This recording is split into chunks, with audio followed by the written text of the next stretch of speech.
BA سال ثانوی کے تمام طلباء و طالبات کا آج کے اس لیکچر میں استقبال ہے۔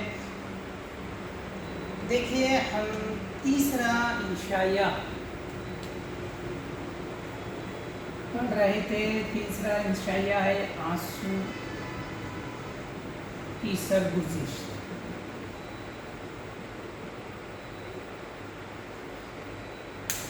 آنسو سے آپ واقف ہیں، آنسو کسے کہتے ہیں؟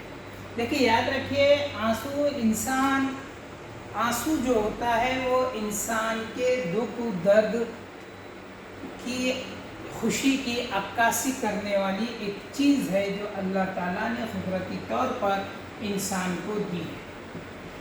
جب انسان کو بے انتہا کوئی تکلیف ہوتی ہے، درد ہوتا ہے، تو اس وقت آنکھوں سے آنسو بہنا شروع ہو جاتے ہیں۔ یا پھر جب انسان بے انتہا خوش و خرم ہوتا ہے، بہت زیادہ خوش ہوتا ہے، تو وہ اس وقت بھی انسان کے آنکھوں سے آنسو رواں ہو جاتے ہیں۔ اسی لیے کہا گیا ہے کہ آنسو جو ہے وہ انسان کے دکھ درد کا، سکھ کا کیا ہے، ساتھی ہے۔ تو خیر، یہ ہے آنسو سرگزشت کہتے ہیں کہ آپ بیتی، یعنی ایسے الفاظ جو آنسو کے ہی زبان سے نکلے ہو، اس کو سرگزشت کہیں گے۔ یعنی اپنی آپ بیتی اپنے الفاظ سے بیان کرنا، یہ کہلائے گا سرگزشت۔ آنسو کی سرگزشت یعنی آنسوؤں کی اپنی آپ بیتی، جو ہمیں یہاں پر دیکھنا ہے کہ آنسو کی سرگزشت کس طریقے سے ہے۔ اس کے مصنف ہے خواجہ حسن نظامی،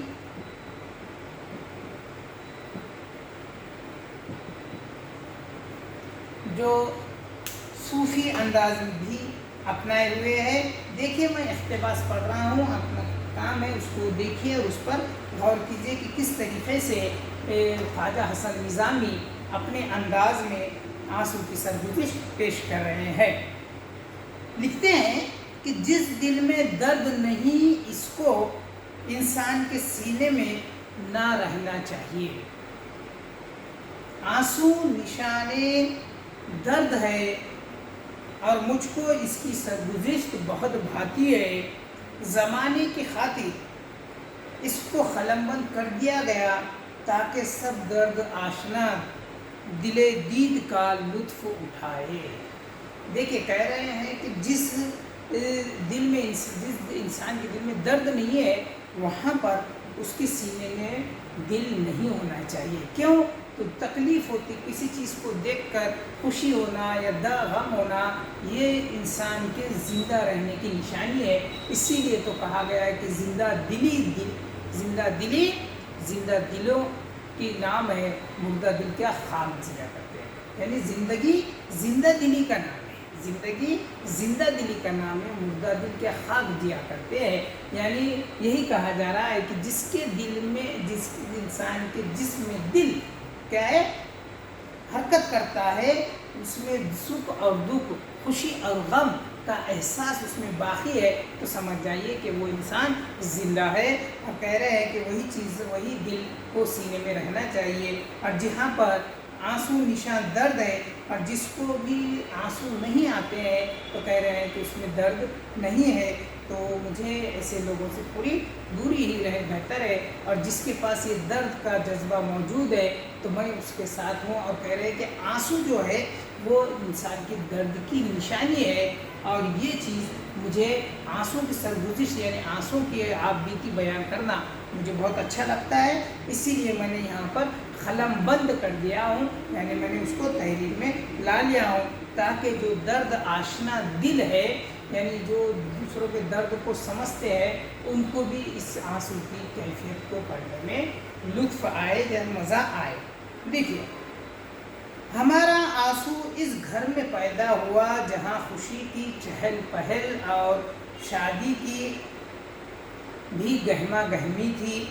چاروں طرف سے مبارک سلامت کی آوازیں آ رہی تھی، مگر جس ننھے سے دل میں اس کا ڈیرا تھا، اس کو شکم مادری کی یاد نے گھیر رکھا تھا۔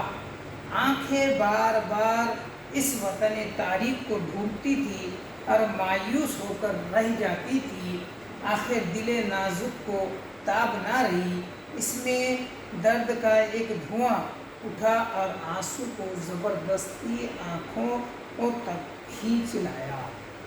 دیکھیے نقشہ کھینچا گیا ہے کہ خوشی کا ماحول ہے، ایک شادی کا گھر ہے جہاں پر سب لوگ اتنی مبارکبادی کے، سلامتی کے یہ باتیں دعائیں دے رہے ہیں، لیکن کہہ رہے ہیں کہ وہاں پر ایک آنکھ ایسی بھی تھی کہ جو سب کو دیکھ رہی تھی، یعنی اپنے ماں کو دیکھ رہی تھی، ڈھونڈ رہی تھی، اپنے وطن کے لوگوں کو ڈھونڈ رہی تھی، اور یہی ڈھونڈتے ڈھونڈتے اس کے عجز سینے میں وہ جذبات امٹ پڑے اور اس کے دل کا جو درد ہے وہ آنکھوں کے راستے سے باہر آنا شروع ہو گئے، یعنی آنکھوں تک کھینچ لا لیے ہیں۔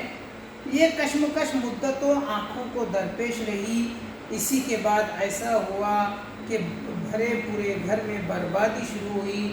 پہلے باپ مرا اور پھر ماں بھی رخصت ہوئی۔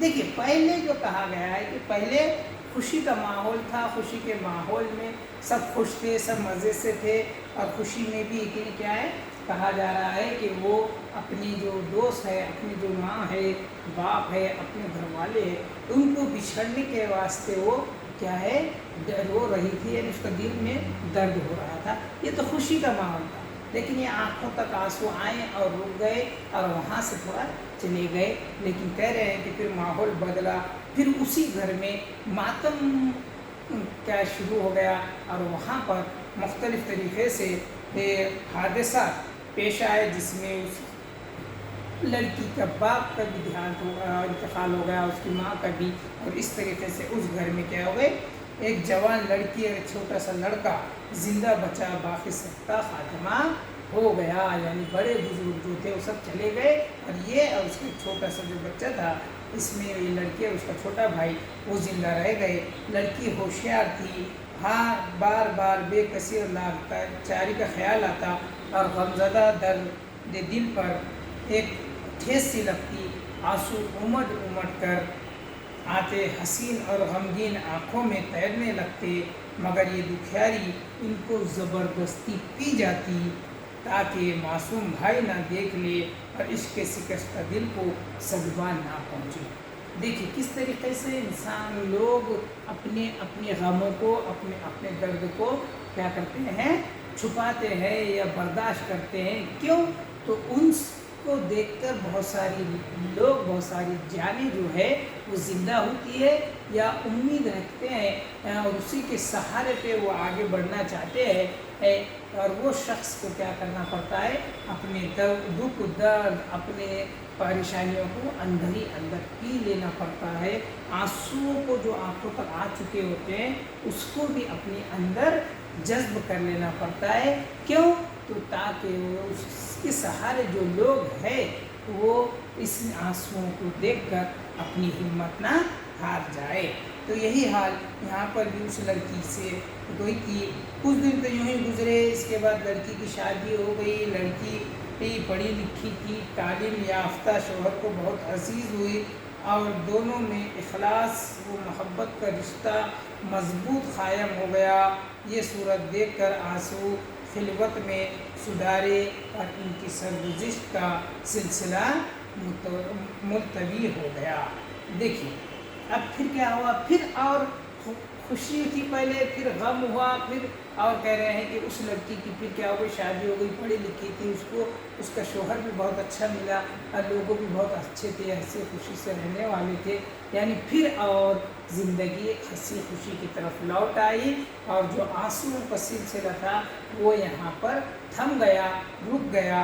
اب وہاں پر اس طریقے کے آنسو بہانے والے کوئی نہیں تھے۔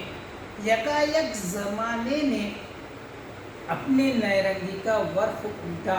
اب دیکھیں اور زمانہ بدل رہا ہے، وقت بدلا اور ایک نیا ورق اتنی زندگی میں آیا اور پیاری کا پیارا ساجن تعاونی شکار بن گیا۔ تعاونی ایک بیماری تھی جو بہت زیادہ کیا ہے، تعاون ایک بیماری، جس طریقے سے ابھی ہم ایک بیماری دیکھ رہے تھے جس کو کورونا کہا جا رہا ہے، ایک وبا کے، اس میں کتنے لوگ اتنے اس کا شکار بن گئے، بالکل اسی طریقے سے ایک پہلے ایک بیماری آئی تھی تعاون کی بیماری جو چوہوں کے ذریعے پھیل رہی تھی، تو اس میں کیا کہا جا رہا ہے کہ اس کا شوہر جو ہنستے کھیلتے اس لڑکی کا زندگی گزر رہی تھی، اتنے میں یہ حادثہ ہو گیا اور اس کا شوہر تعاون کی بیماری کی وجہ سے چل بسا۔ شوہر کیا مرا، یہ خود مر گئی۔ ہندو دھرم اور راجپوتی شرم کے پیام آنے لگے کہ زندگی ختم ہوئی، اب اس آباد دنیا میں تیرا کچھ نہیں۔ یہاں پر وہ بتا رہے ہیں کہ کس طریقے سے مذہب میں بہت سارے ایسے مسائل بھی ہوتے ہیں کہ یہاں پر یہ چیزوں پر کیا ہے کہ بھئی اس طریقے سے تو پہلے بڑا صدمہ کہ شوہر کا انتقال، جس کی وجہ سے زندگی بہت زیادہ خوشنما تھی، اب وہی سہارا چلے گیا جس کی وجہ سے یہ لڑکی ٹوٹ چکی تھی، لیکن اس کے ٹوٹنے پر بھی ان لوگوں کو نہیں رہا گیا، بلکہ دھرم اس میں راجپوتی جو ہے شرم کے لوگوں نے اس پر بیانات سے، باتوں سے یہ بات طے کر دی کہ اب تجھے بھی کیا کرنا ہے، اس لڑکی کو بھی جی کے کچھ مطلب نہیں ہے، اب اسے بھی کیا کرنا چاہیے، مر جانا چاہیے۔ اپنا چتا کی سلگتی آگ میں لگا وہی تیرے دکھ کا خاتمہ کرے گی، چندرما کی سہانی چاندنی کو مت دیکھ، ایک اور برکھا رخ کی مستانہ ہوا سے اپنا دامن بچا، اور یقین کر کے خوشی کے دن تیرے ساجن کے ساتھ جل گئے۔ بپتا کی ماری لڑکی دم بخود چپکی سن رہی تھی کہ دل میں ایک سناٹا سا آیا، درد کی ہلکی ہلکی چمک ہونے لگی اور برسوں کے رکے ہوئے آنسو ابل پڑے۔ یہ آنسو نرالی شان کے تھے، اندرونی سوزش نے ان کی رنگت نکھار دی۔ یہ آہ پلکوں سے ڈھل کر زرد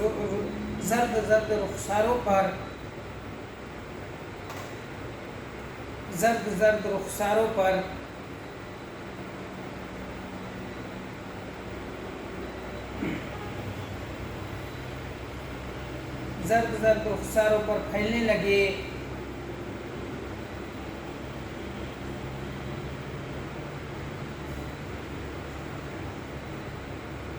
اور برسوں کے رکے آنسو ابل پڑے، سیاد پلکوں سے ڈھل ڈھل کر زرد رخساروں پر چہنا اور چمکنا ستم ڈھا رہے تھے۔ اب آنسوؤں کا دورہ تھا اور انہیں کا عمل دخل تھا۔ اندھیری رات میں پجاری ان بیوہ کا کوئی ساتھ نہ دیتا، غریب اکیلی پڑی سسکیاں لیا کرتی تھی، مگر اس کی اصل رفیق آنسو اس سے ایک لمحہ کو بھی جدا نہ ہوتے تھے۔ دیکھیے یہاں پر کس طریقے سے آنسو کی سرگزشت بیان کی جا رہی ہے کہ کس طریقے سے آنسو جو ہے، اب اس کے شوہر کا انتقال ہو چکا ہے، ہر کوئی اس پر یہی تھا کہ اب تیرے خوشیاں سب ختم ہو گئی، سب جل چکے، اب صرف اور صرف ایک ہی کام ہے کہ تو بھی اپنی زندگی کو ختم کر دے۔ کیوں؟ تو تیری جتنی بھی خوشیاں تھیں، تیری جتنی بھی آرزوئیں تھیں، وہ سب جل کر ختم ہو گئی، اور یہی چیزیں اب اس کے آنکھوں سے ہوتے ہوئے، اس کے پاس سے ہوتے ہوئے، کیا ہے، رخساروں سے ہوتے ہوئے اس کے ساتھ چل رہی تھی، اس کے ساتھ رو رہے تھے، اور یہی آنسو اس کے ساتھ لگے ہوئے تھے، جبکہ بہت سارے لوگ ہر چیز اس کے جو ساتھ تھے، خوشیاں، وہ سب اس کو چھوڑ کر چلے گئے تھے، لیکن وہ آنسو اب بھی اس کے ساتھ لگے ہوئے تھے۔ خیر، یہ تھی باتیں جس میں خواجہ حسن نظامی نے آنسوؤں کو کس طریقے سے، کس طرح سے شروعات ہوتی ہے، کس طریقے سے ایک خوشی میں، غم میں، اور پھر خوشی، پھر غم، اس طریقے کی زندگی کے اتار چڑھاؤ کو یہاں پر بیان کیا ہے۔ آگے بھی اور بہت ساری باتیں خواجہ حسن نظامی نے اپنے شاعری آنسو کی سرگزشت میں بیان کیا ہے، لیکن آج کے لیے ہم یہیں پر رکتے ہیں تاکہ آگے کا اختتام اور پچھلا جو حصہ ہے اس پر ہم آگے بات کر سکیں۔ تو آج کے لیے بس اتنا ہی رکھتے ہیں، جب تک کے لیے دیجیے گا